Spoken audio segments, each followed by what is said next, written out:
the Last Brutalists.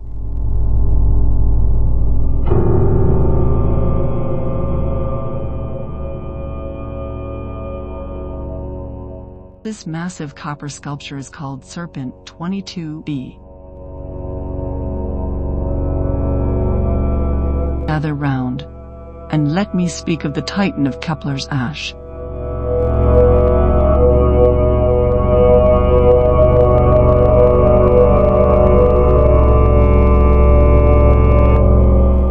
To call it a mere sculpture is an act of profound understatement.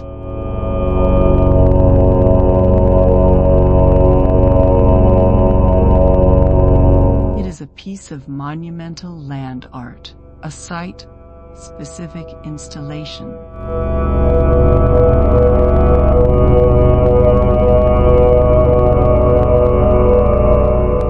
So perfectly integrated with its environment.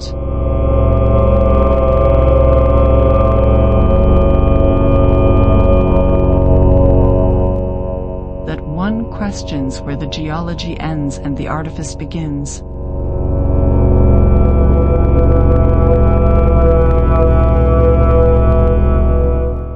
We stand on a plain of obsidian scree and pumice.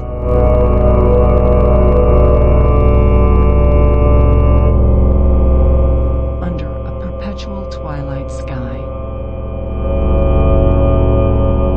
The air itself has a taste of sulfur and metal.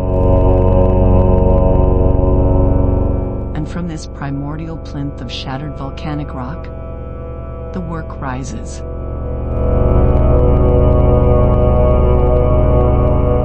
It is not displayed, it is imminent.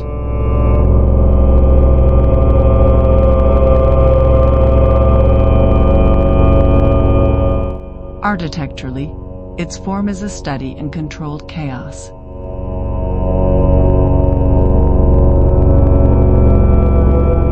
We are looking at a massive, articulated, and serpentine structure.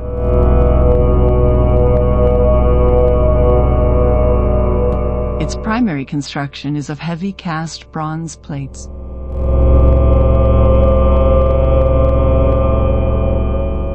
Riveted together to form a modular, exoskeleton-like shell.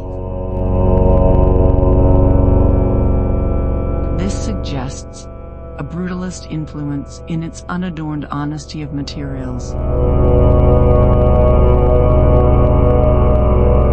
Yet its biomorphic curvature defies any rigid human aesthetic. It's as if a master of industrial design was tasked with rendering a creature from the Shatanic depths.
this desolate volcanic plain, where the ground is a carpet of black ash.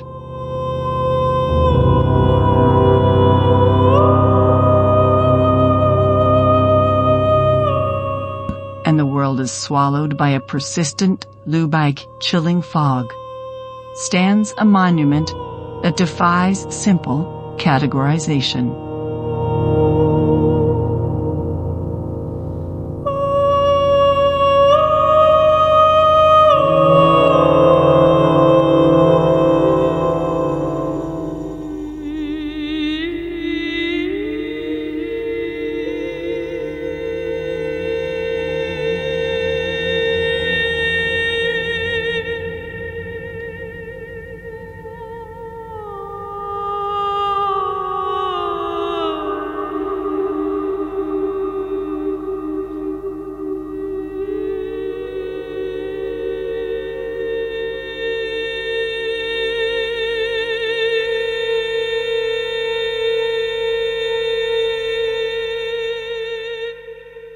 Is not merely placed upon the land.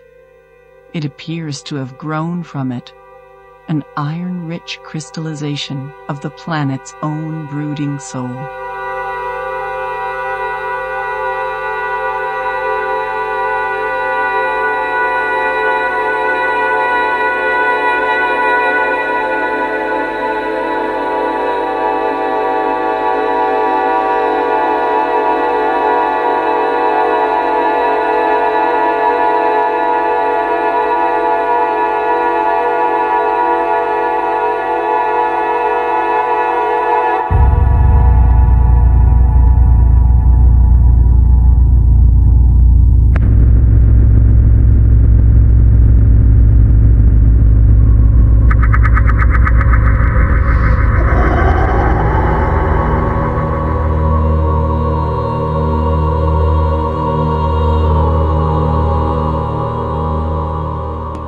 The structure presents is a work of monumental land art, echoing the principles of brutalism in its unapologetic display of raw materiality and massive geometric form.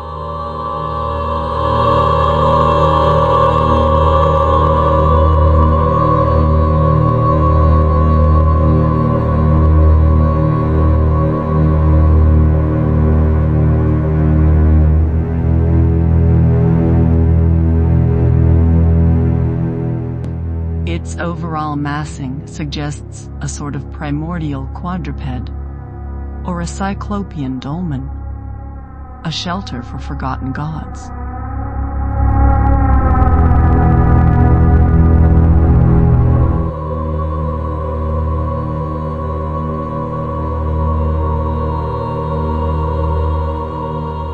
The composition is a dynamic interplay of immense planar slabs of what appears to be Corten steel, or a similar weathering alloy. These are not smooth, machined plates. They are faceted and angular, as if hewn directly from a metallic bedrock.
Speaks to a complex understanding of structural engineering, creating a deconstructionist aesthetic where form follows not function, but a kind of chaotic geological logic.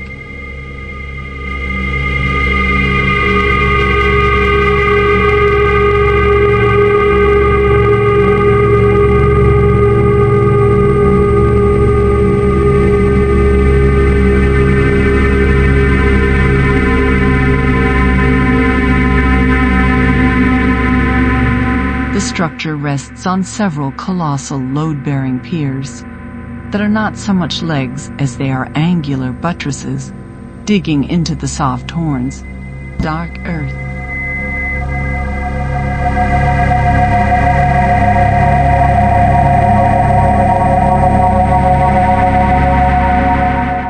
They support a cavernous central body, creating a profound area of negative space beneath it.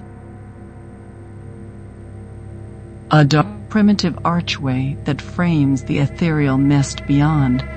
To pass through it would feel like crossing a threshold into another state of being.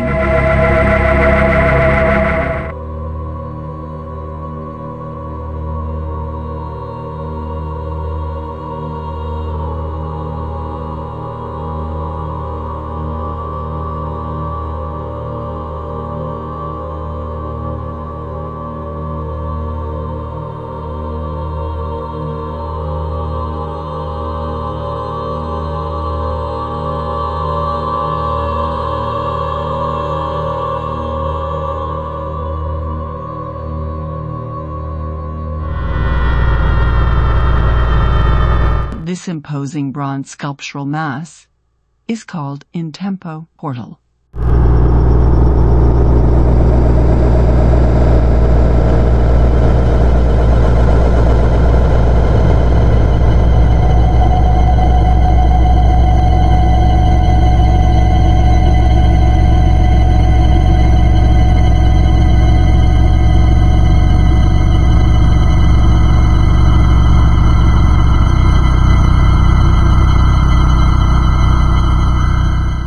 Behold then the gateway of the silent plain set against a vast indifferent sky and rooted in a landscape of pale dust and rock.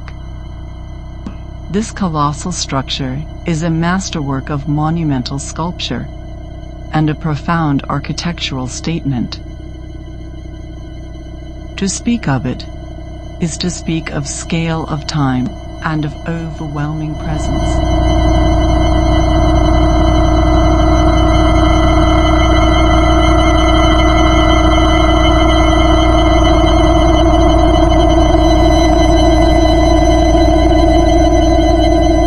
From a formalist perspective, the work made of bronze is a triumphant, if brutal, expression of post and lintel construction.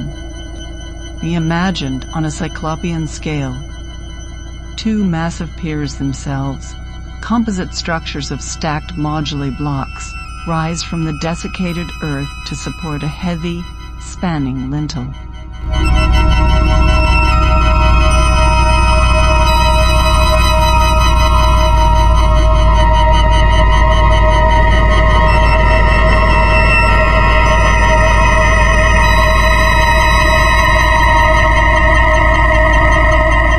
The entire edifice is a study in brutalism, celebrating the raw unadorned honesty of its material. A cast bronze so ancient and so thoroughly patinated that it has forsaken all metallic luster, assuming the solemn, austere gray of weathered concrete.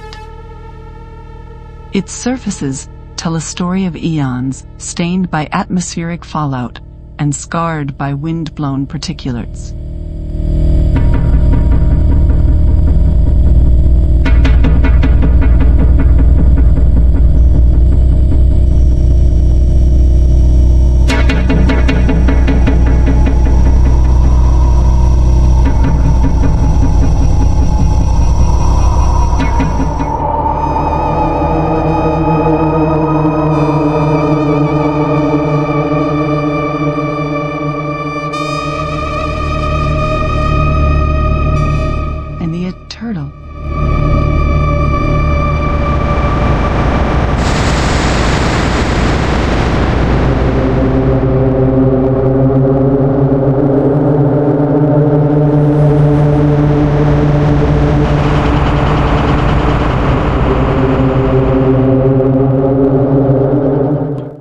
part of a desolate expanse, where the ground is a desolate sea of dark volcanic regolith and geothermal mists.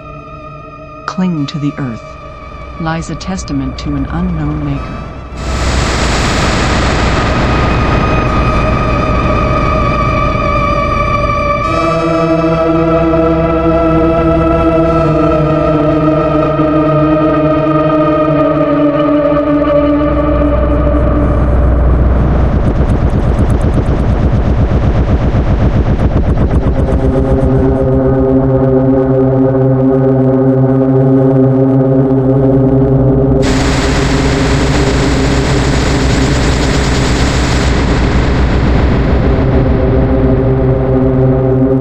This is not a sculpture placed for gentle viewing.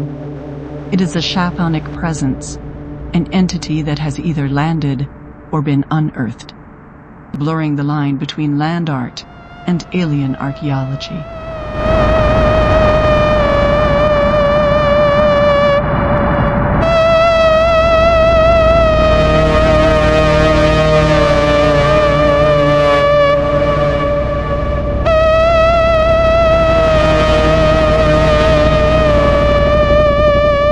We are confronted by a form of immense and brutalist power.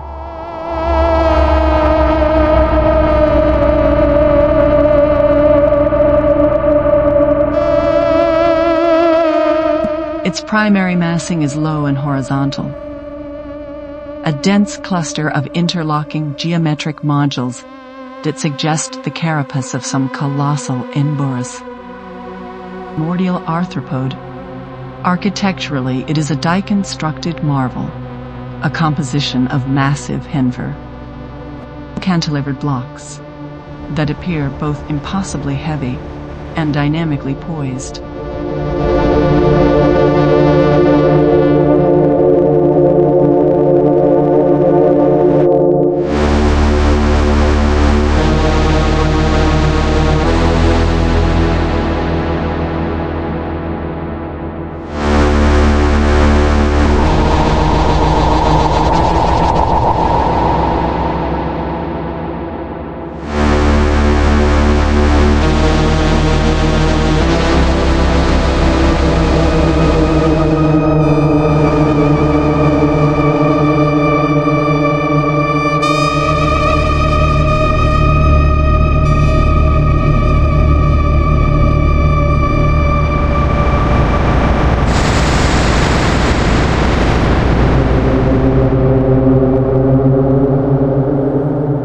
The entire structure reads as a piece of kinetic sculpture, frozen at the moment of impact, or in a state of deep dormancy. One leading edge, a vast, shovel-like plane, is driven into the volcanic scree, anchoring the work and giving it a sense of aggressive forward momentum.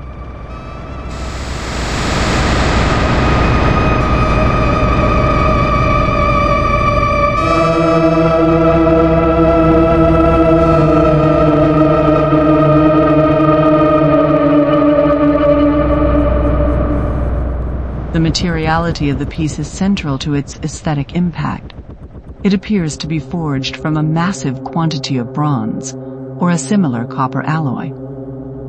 However, its surface is a complex narrative of time and environment.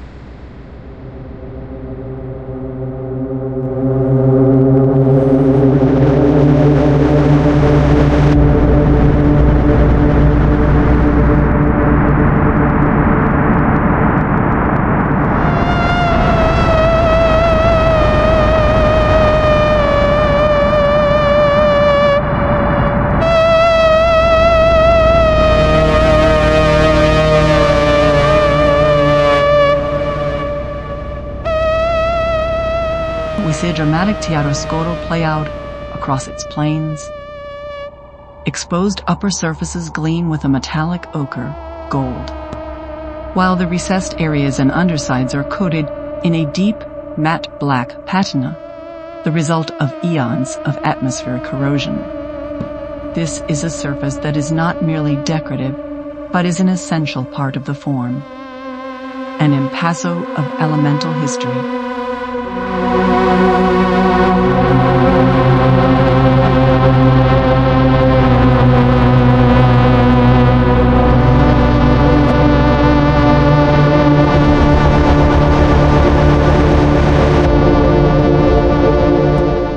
striking and enigmatic feature is the extensive fenestration.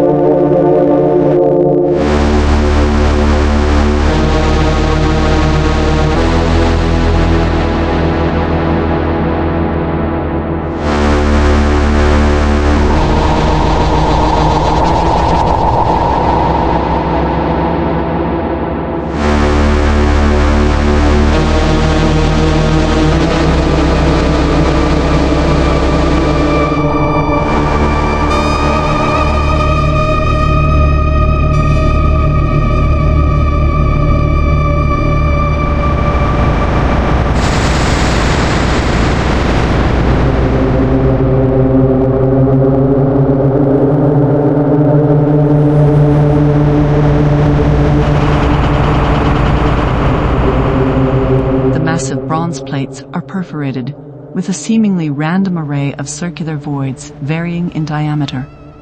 This dense pattern of holes creates a startling porosity, transforming what should be an impregnable, solid mass into something almost organic and breathable.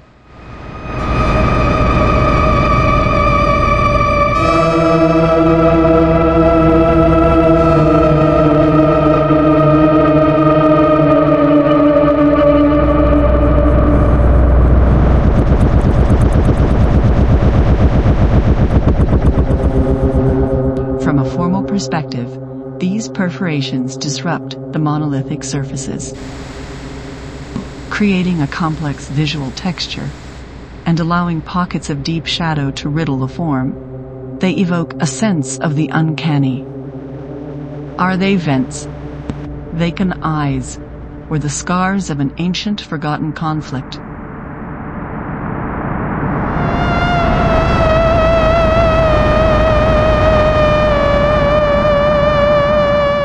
Installation is profoundly site-specific.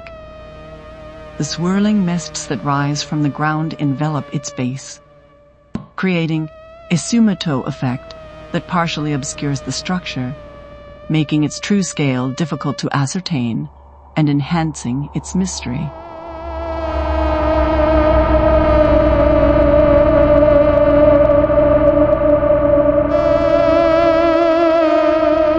The stark contrast between the warm metallic tones of the sculpture and the cool eyes, monochromatic grays of the volcanic plain and sky creates a singular focal point in the desolate landscape.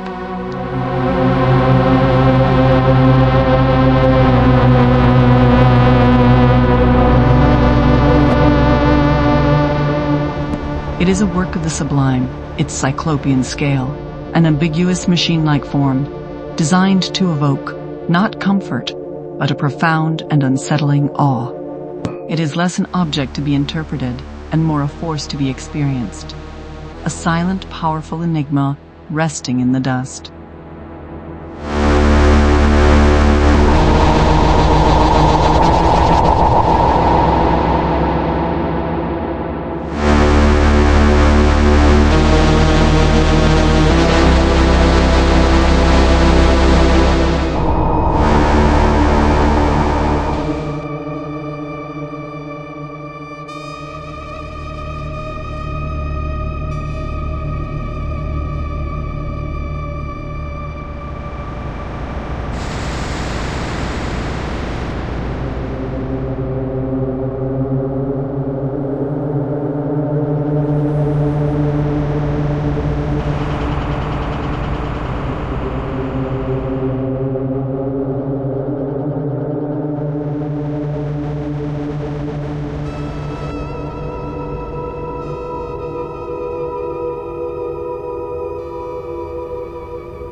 Elder snail.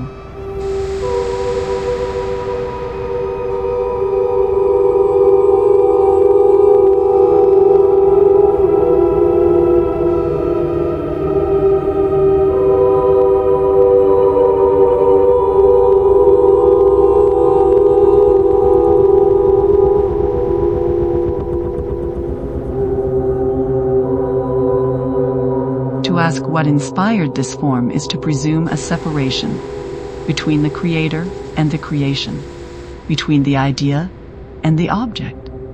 But here, on the Mystigia thermoflats of Kepler 2012. Such distinctions collapse.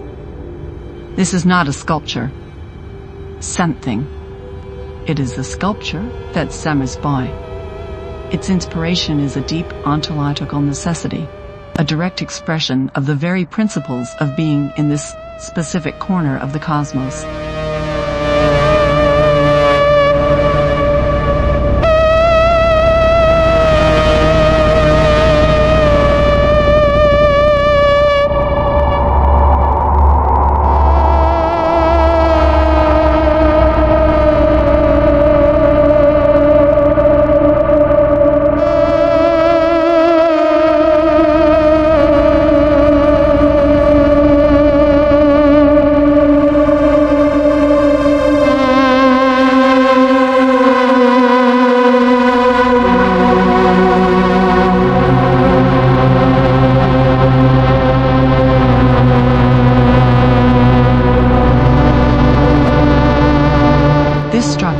Manifestation of radical immanence.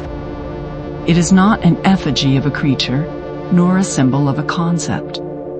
It is what one might call an autochthonous form, an entity that has sprung directly and inevitably from the unique conditions of its environment. Its inspiration is the planet's own slow, broiling consciousness. Imagine the primordial soup not of delicate carbon, but of heavy silicates and molten metals.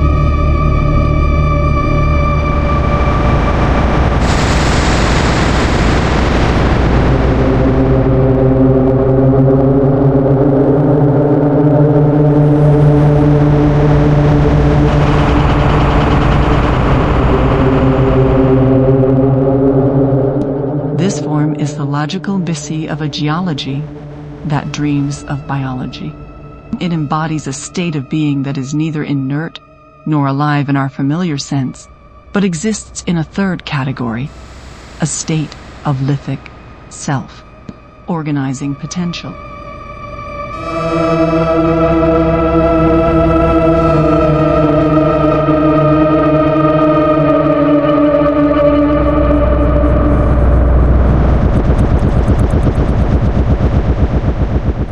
Its ontology is one of profound ambiguity, deliberately challenging our terrestrial categories. Is it an organism? Its biomorphic, almost crustacean?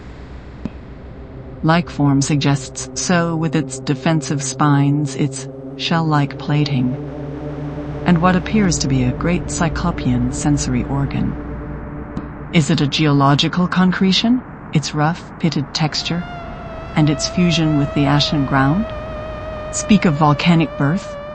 The truth, and the core of its philosophical weight is, it is both and neither. It is a holistic entity whose existence proves that the boundary between rock and flesh is a local terrestrial prejudice.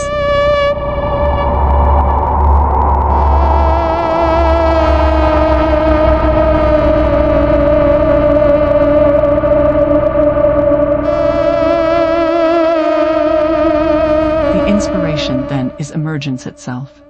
It is a monument to the universe, capacity to generate complex forms from simple rules under extreme pressure and heat.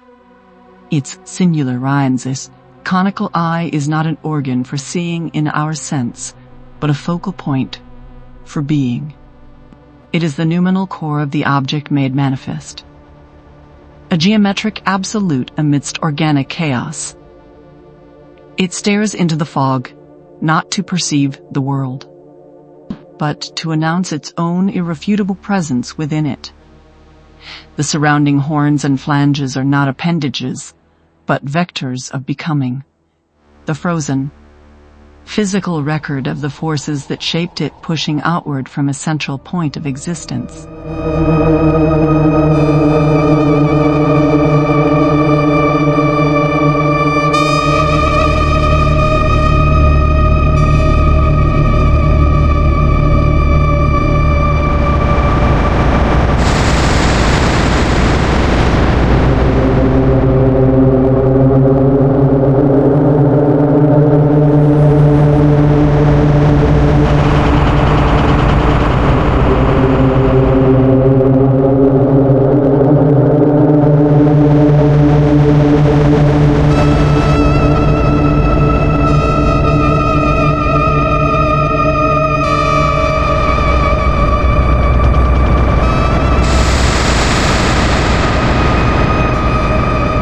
Ultimately, this structure is inspired by a question.